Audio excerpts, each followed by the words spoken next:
ready. Hi, everybody. My name's Carrie Sealander. I am the host of the Mother Life podcast and a huge fan and friend of the Auggie community. If you're not already familiar with the app, Auggie is the #1 platform to find community, share, recommendations, learn from experts. It's a wonderful place. If you don't yet have your tribe, it is your tribe ready-made and ready to go to answer all of your various questions and also to just listen to your complaints sometimes. There's a whole thread on that, which I just really appreciate.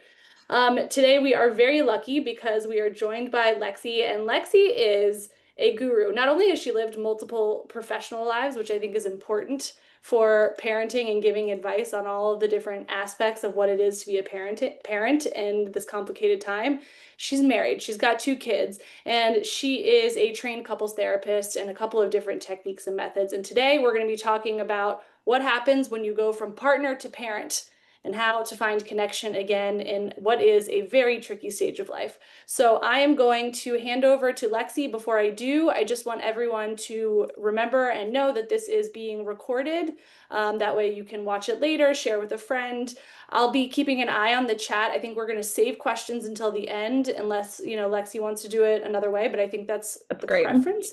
Yeah. So I'll be keeping an eye on the chat. Please drop your questions there, clarifications, etc. And I'm looking forward to a conversation. I apologize in advance if you're not okay with bad language. I have the mouth of a sailor. I'll do my best to rein it in. But I think this conversation of many is one that is going to be very vulnerable, honest, and open. And for me, that often comes with bad language. So happy to have you all here. And I'm going to pass it over to Lexi. Okay, great. Thank you so much. I'm really excited to be here with the Augie team. And yeah, if anybody has any questions as we go, I'll try to answer as they come up. Otherwise, we'll do a little bit of Q&A at the end. So as she mentioned, as we click to next, oops, why did we go all the way to the end of the, there we go. All right. I am Lexi. As she mentioned, I am a psychotherapist. I mostly work with couples, and I'm also a perinatal mental health specialist. I also work with somatic health, and especially with the maternal body. And I'm a previous yoga teacher, and I also had a previous career in advertising for a very long time. So I understand what it's like to be juggling career and kids. I've also been married for 6 years, and I have 2 children here in Los Angeles. I don't know why this is being complicated today, but okay, so I'm going to move my little box of faces. There we go. Studies show that a connected parental unit is one of the most important predictors of well-being for children. So this is really important, right? Making sure we also invest in our relationship as we're investing in our children and their growth and development is something that's really good to keep an eye on and spend some time on. And this is important because relationship satisfaction is directly impacts how mothers and fathers feel and how their mental health is. If you have a connected, strong relationship, your mental health is typically much better. And you're able to weather any mental health challenges that you have as you go through early parenthood if you have a really strong, connected relationship. So it's not just like hey, we got married, we had kids. It's really how do we stay super connected so we can support each other and be those that strong connected unit for our family. So, and we really want to normalize that the impact of having a baby on a relationship is pretty massive. About 1 in 5 mothers and 1 in 10 fathers experience mental health concerns after childbirth, and a parent's mental well-being is greatly impacted by their partner's postpartum mental health. So, if you're a dad and the mom is having some mental health problems post-parenthood, that really can impact them, and vice versa. If dad's really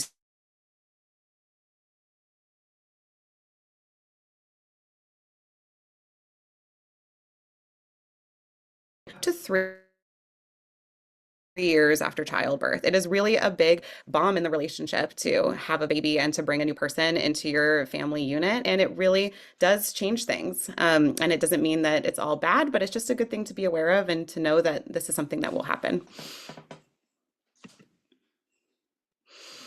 And so let's talk a little bit about what happens when you bring a new baby into the family. And this happens whether it's your first child, your second child, your third child, more than that, it's always sort of a big disruptor into the relationship. And part of that is that pregnancy really treats people as individuals rather than the couple. You know, once you get engaged and you're married, everyone says, okay, wonderful, here you are, this couple, this connected unit. And then once pregnancy gets involved, it's okay, let's talk about the pregnancy. It's no longer let's talk about the couple, the relationship, even the parents. It's really really, okay, what's going on with the pregnancy? It really is, just socially and culturally and collectively really laser focus on the pregnancy and the baby. And then another really big thing that changes is expecting parents are suddenly bombarded with so many decisions and they make you forget to work as a team and consult each other. Even just like, moms are typically reading different apps or articles or what should I register for on my baby list? What pediatrician should we choose? And it ends up just being a really common dynamic that parents start to operate really individually during the pregnancy process. It's also really common to get drawn back into family of origin expectations and roles. So what were you as a child to your own parents rather than focusing on the new family that you're building? That's a really comfortable place that people tend to fall back into. And it can really change the relationship dynamic.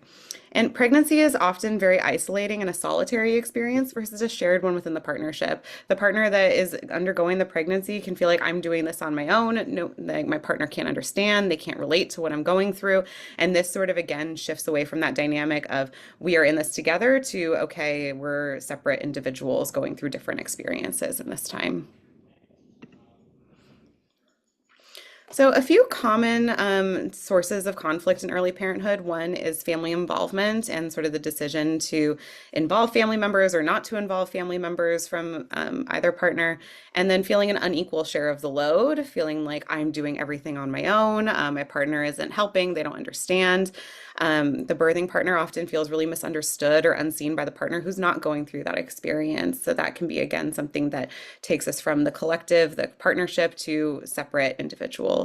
And also lack of intimacy. It's, again, incredibly common to lose intimacy during pregnancy and immediately postpartum and with young children. And that's something that can really affect the dynamic of the relationship. So we'll start talking about changes in sex and intimacy. Childbirth is an incredibly significant physical experience. The recovery process, hormonal fluctuations, and potential physical discomfort really affect readiness for sexual activity. And especially if the birth was traumatic, this is a big change in dynamics for the couple. It's really normal for sexual frequency to decrease and satisfaction to change after childbirth. And this can be a surprise to both partners, the partner that is birthing and also the partner who's not. Things can really change in ways that neither expect or anticipate. Breastfeeding mothers also often, fill their cup through physical touch, through infant care. And this is something that fathers don't really have the same experience of. So this can really impact the need for mothers to have physical touch with their partner because they're getting so much touch through infant care. Okay, so what often happens is what is described in really negative terms, sort of on social media I've seen these days, is what's called the roommate stage. So this is a stage that new parents often enter into where you're really just dividing and conquering. This is an incredibly common experience of new parents where they feel more like roommates than intimate partners due to the requirements of childcare and recovery from childbirth. You really decide like, okay, mom is doing this, dad is doing this, and we're really just gonna try to survive together. And this happens with a reduction in emotional and physical intimacy, including a lack of communication, especially around things that don't involve the child. It's really common to really laser focus on the baby or the new baby or the children as you go through this stage and to sort of not focus then on each other. So I always tell couples that I work with the best way to survive the roommate stage is to ensure that it ends. Just like everything in early parenthood, like you won't be sleepless forever, you won't be breastfeeding forever, you won't be pregnant forever, you also don't need to be roommates for forever. And it's very easy for a lot of couples to sort of get comfortable in that roommate stage of just dividing and conquering, not sharing intimacy emotionally or physically, and just let that be the new normal. And it's really important to say, okay, this is something that we're going through right now. That's okay that we're going through that right now. And we want to be really intentional about changing this dynamic between the two of us. Okay, so now that we know what often happens during early parenthood, we can start to talk about what can we do about it. So there are a few ways that couples tend to stay more satisfied in their partnerships through early parenthood. One is pre-parenthood, if you can, but also post-parenthood, if we're already there, is to make some relationship commitments. So happier couples tend to have conversations or even make a written plan about how they're going to handle co-parenting challenges that they're going to face. Topics might be middle middle of the night baby care, support for a partner who's breastfeeding, who's going to take time off from work, and how to make time for dates and one-on-one time in the early years, what your childcare plan is, all of those kinds of things. Having a plan before stress and sleep deprivation make your brain really foggy and you're, trying to just survive can go a really long way in those initial days after birth. So I really encourage couples who come to me is like, we need to open up conversation about this. What's not working in your family right now? Let's treat it a little bit as like almost like an operation, right? What's working where our dynamics are positive and what's working where the dynamics are negative, and how do we figure out how to, either outsource help, bring in help, or change our strategies so that we feel a little more connected and stable in the partnership, and really open that dialogue and decide, okay, this is something that's important to us. It is important to us to make sure that we have childcare, and that we're able to flex if a baby is sick and we can't go to work. How do we figure out how to make both partners feel supported and do the right thing for the family is something that is good to just have continued conversations on as you get through parenthood. And then stay flexible. So once you start to make those commitments and say, okay, we're going to commit to these things, early conversations help set expectations and offer a loose plan. But of course, if you're new to parenthood, you're new to having 2 children, new to having 3 children, you don't know what's going to work for you until you really go through it. So once you start to hit some roadblocks and go, ooh, we thought maybe we really wanted to do this. We thought maybe daycare was the right choice for us instead of a nanny. But now that we've done it for a little while, we need to reevaluate. I thought that I wanted to keep working well in early parenthood. That's not working for me anymore. I want to readjust. So continue to be flexible and have these conversations over and over again, really regularly, based on how things are going. That you're not sure what type of baby you're going to get, what temperament of your baby is going to be, how each partner is going to react, what mental health challenges you might encounter in those early years of parenthood. So we really want to make sure we're continuing to have these conversations and be open and flexible with these conversations. So happier couples tend to adopt practices of responsiveness and accommodation in the face of the unexpected. And this really does require constant communication. So this is something that, I really encourage couples, even if it's putting, a date on the calendar for like, okay, after bedtime, we're gonna have a quick conversation about how things are going. I think that it can go a long way to helping couples feel really seen. Another thing that I always encourage parents is, again, it's really often a common experience, and it's something that we learn during pregnancy, is to shift away from the couple to the baby. What does the baby need? What does the child need? What do our children need?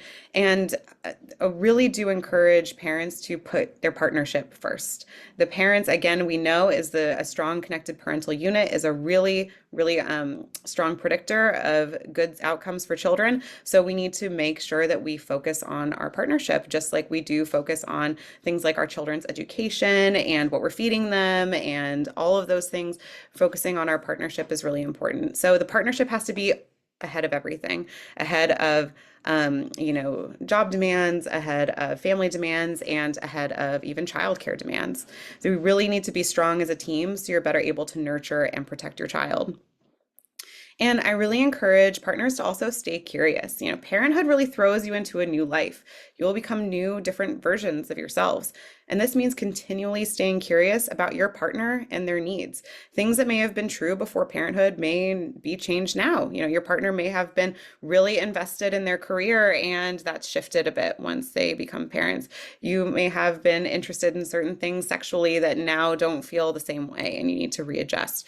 These are all, you may have, been triggered emotionally by something that wouldn't have bothered you in the past. So it's really important, instead of saying like, what happened to my partner, what changed, to really start saying like, okay, I'm going to get curious about what's going on with them. I need to sort of learn and adapt to my partner's mind state. And this goes both ways. And then I always encourage couples that are kind of returning to intimacy after childbirth to explore intimacy without sex. So investing in emotional intimacy practices, such as finding intentional time to not talk about parenthood and hello goodbye rituals. So this really looks like, okay, every time we leave the house and return to the house, we're going to give each other a kiss or a hug or something that feels like, okay, there's an intentional way to just get some of that physical touch, get some of that intimacy, get a reminder that we are in this together. And then consider ways that increase physical intimacy in really low pressure ways, such as cuddling or kissing if sex feels inaccessible for a time period, and really changing expectations around what does intimacy look like while, your partner recovers from childbirth, while you recover from childbirth, and while you're figuring out how do we do this maybe if we have a kid in our room all the time, things like that. All those things are important to talk about and to really figure out, okay, how do we address this together? Some other tools to manage conflict. I'm a big advocate of couples therapy, of course, as a couples therapist. That's a really great way to say this is our intentional time in the week to talk about our relationship and to work through some of these conflicts. And engaging a professional third party can help uncover hidden patterns, discover unseen reasons for disconnection, and support each partner in confronting difficult topics that keep you from feeling apart from each other. So, I think there's a big stigma around couples therapy. It's like, oh, if you're in couples therapy, you're close to divorce, something's really not working. And that really doesn't have to be true. Couples therapy can be something that you do as preventative medicine before you get to a really terrible, stressful stage in your relationship. So that's something that I encourage, even if just for a short amount of time. And then a tool that I always give my couples that I work with is to use I instead of you statements when discussing tough things. When in a disagreement, try to avoid assuming your partner's state of mind and instead share what you're currently experiencing. So saying, I need help instead of, you always do this, or you never change diapers, or you never think about doctor's appointments, saying like, I am feeling really overwhelmed. That really changes the tone of the conversation because it goes from blaming and your partner feeling attacked by something that they're doing wrong and saying like, hey, I'm having a hard time. I'm asking you to empathize with me. That can be a really, really good way to change the tenor of conversations and get into more of a problem solving mode together rather than a blaming mode that tends to bring people further apart. And going right along with this is to flag resentment early. Resentment is a really common thing I see in couples that have young children. There's typically one partner that takes on more of the load, that takes on more of the childcare responsibilities, and that can be a big change in dynamics, especially if, the mom or birthing partner was really invested in their career before and things have shifted. There can be a lot of resentment in like, wow, my career, my free time, my anything is not as prioritized as it used to be, and your life hasn't changed as much as mine has. So I really encourage people to notice that resentment and to flag it early. So value your partner's needs, but also your needs. Have consistent conversations about this together and see if you're each getting what you need from each other and from parenthood and work and life. And sometimes that also looks like, wow, I don't know what fills my cup anymore. Before I had kids, I used to love doing this hobby, and now that doesn't feel like it's even possible anymore, or it doesn't feel as enjoyable to me anymore. So taking some of that time and noticing like, okay, I need to figure out what fills my cup, what makes me feel supported, and what gives me some alone time. And again, engaging your partner in a problem solving mode, like how can we make it so that I have some time away from the baby, or I have some space, or I get to see friends or do things that are important to me rather than, ooh, I hate that you play golf every weekend and that makes me really upset. It's like, let's reframe that to how can I take time and space for myself in a way that feels good for the family. And that is the presentation that I have for everybody today. Again, my name is Lexi. I am a master's level marriage and family therapist. I work with an organization called Life After Birth, which is a perinatal therapy group in Los Angeles. We have support circles for new parents and new mothers. We also I host couples workshops every so often to go through exactly these issues we talked through today. And of course, I have a couples therapy practice that I work with as well. So, Lexi, thank you so much. I'm going to open it up to questions. But I mean, as somebody who like literally ticked every box in terms of like resentment, the thing about, your identity being your career, and then you become a mom one day and all of a sudden people have these expectations of you overnight. Society, not just your partner. yeah, Wow, ding, society is ding, ding. important too, right? And then you tend to take those societal expectations and say, my partner expects this of me too, and that makes me mad. They become a good scapegoat for all of that. Ding, ding, ding.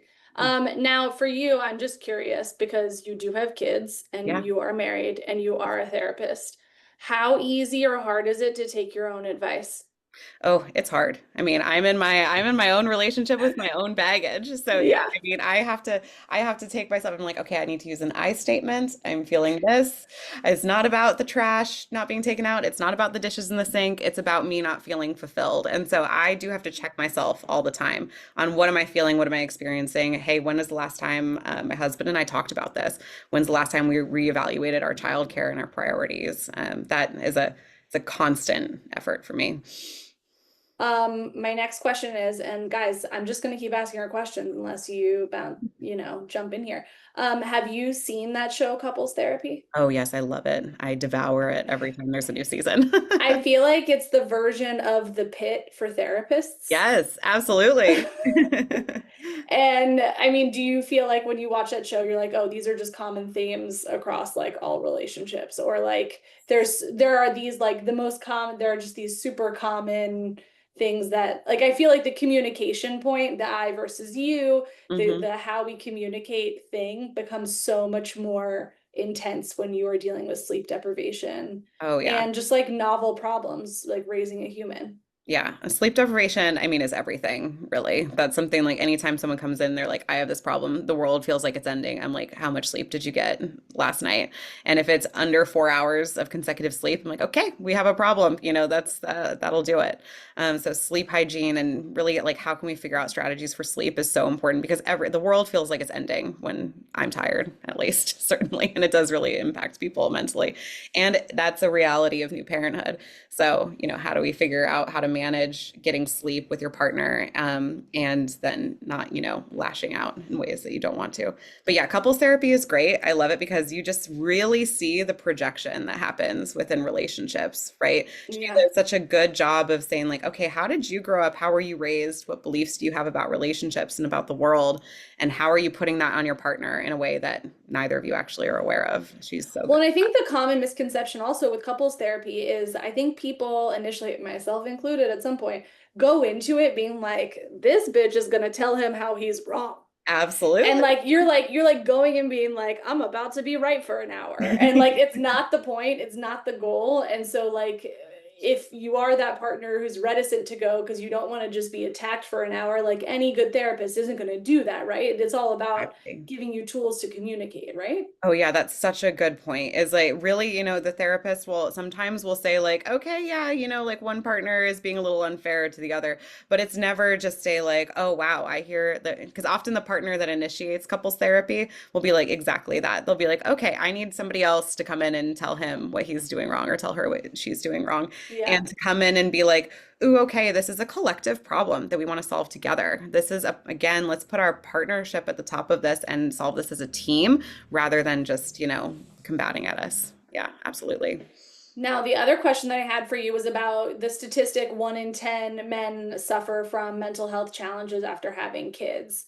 What does that often look like? And I'm sure it's an underreported figure Oh, also, yeah. just hmm because I think it can be harder in sort of the heteronormative dynamic to like say that you're having a hard time as a man post kids. But like, what is that? How does that sort of manifest? Is it depression? Is it like what sorts of things do you see affecting our dads out there? Yeah, for dads, I mean, all of the issues that affect mothers affect dads. There's just not a hormonal change that goes along with it, right? For moms, it can feel so amplified because of all the hormonal changes that you go through.